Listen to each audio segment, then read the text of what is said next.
A very warm welcome to you here from Cherry Reds in Birmingham, where today I'm joined by a man who has his own very special reason for being at this Second City bar. Jack Walton, how are you? I'm really good, how are you? Yeah, not too bad, thank you. So tell us then, why are you here today? I'm here to launch a book that I've been writing for the last 3 years. It's called Being the Best You, and in a nutshell, it's about being the best version of yourself, and within there's lots of different tips and kind of methods that I've picked up that have helped me, become a better version, become a stronger version, helped with my mental health, helped with my happiness. So yeah. And all very relevant stuff indeed. Well, I understand that the book that you've brought out mentions a lot about the power of positivity. Yeah, very much so. Yes, and obviously something which is globally relevant to anyone from Joe Public through to the rich and famous. What was your main inspiration behind writing this?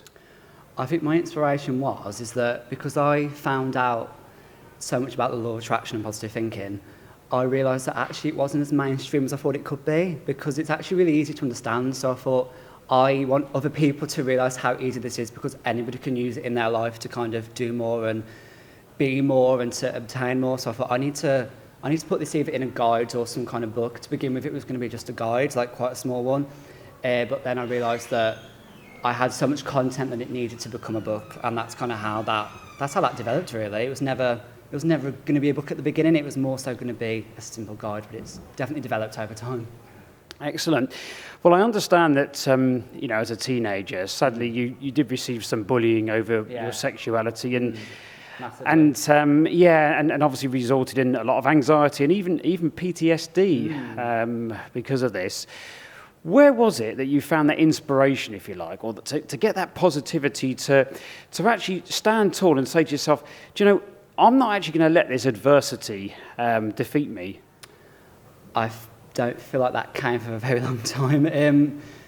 I think in order to do that, I had to become comfortable in myself, and that didn't happen for, it's happened now, which is good, because I suppose for some people it happens a lot later than me, so it has happened. I guess that was, I came out in 2014 to my mum and a few other people, but although I was out, I didn't accept it. I think there's a difference, you know what I mean? Yes. I said it, but I don't think I was fully accepting it. I think you have to get to that level of accepting it yourself, and then you can become a stronger person from that. And that's all detailed within the book as well, like how I kind of navigated that journey, which wasn't always an easy one. No, of course. Well, I was going to say that. I mean, when you're actually writing this book, how did you feel in terms of reliving that part of your life? There was some bits more so, not the sexuality as much, more so like the mental health stuff. That was quite hard to write, because some of that stuff's quite dark. It was strange to write it, because obviously you're opening the floodgates going out, so to speak. So, writing that stuff, although it wasn't easy, I thought you need to write this bit, because there might be someone out there that actually relates to that, and they might be able to hopefully get help and, get stronger from hopefully reading it. Absolutely. Well, you mentioned as well about the laws of attraction. Yeah. Well, tell us a bit more about that, and how that's impacted on you.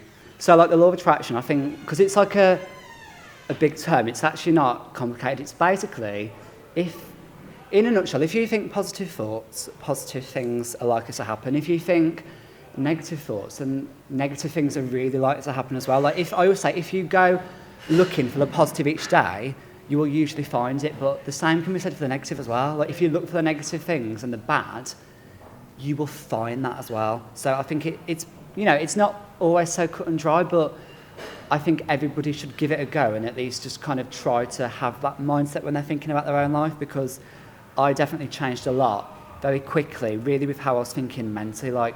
I would say that to begin with, nothing really physically changed, but because mentally I felt so different, it's like so much did change at the same time. It was a strange one, because it's literally been just dedicating time to working on my mindset, because negative thoughts are still there all the time because we're human.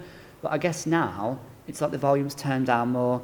Years ago, it was just because my mindset was so bad, it was like constant negative thoughts all the time, and it just doesn't get you anywhere. No. It's a recipe for disaster, really, but you can't stop yourself thinking them. When you're at that place, you can't stop it. It's like, sometimes then positivity doesn't actually help. So I think it was getting myself better, and that's why I'm doing this now, because there's no way I would have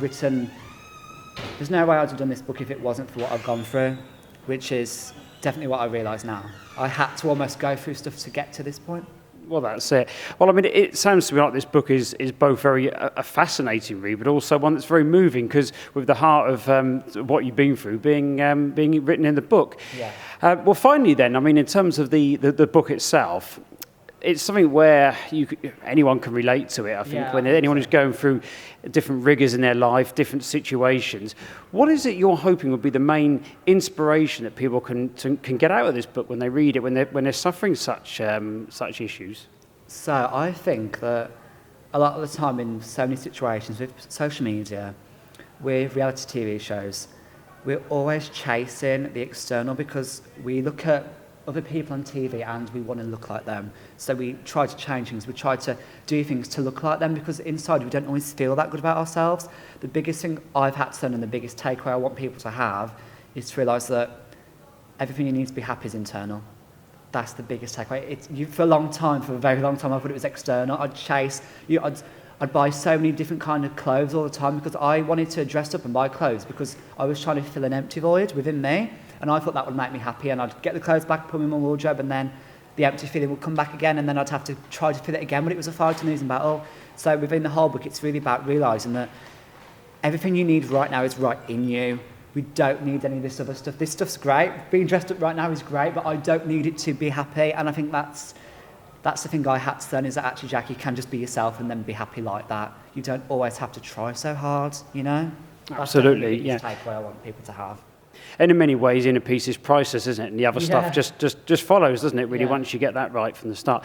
Well, Jack, it's been an absolute pleasure Thank chatting to you you. today, and wish your new book every success. Thank you so and much. congratulations as well, I believe, because you've just graduated from Birmingham Yeah, City this week, actually. University with Media and PR degree. So on to the next chapter for you. No, thank you so much. It's been amazing. You're more than welcome.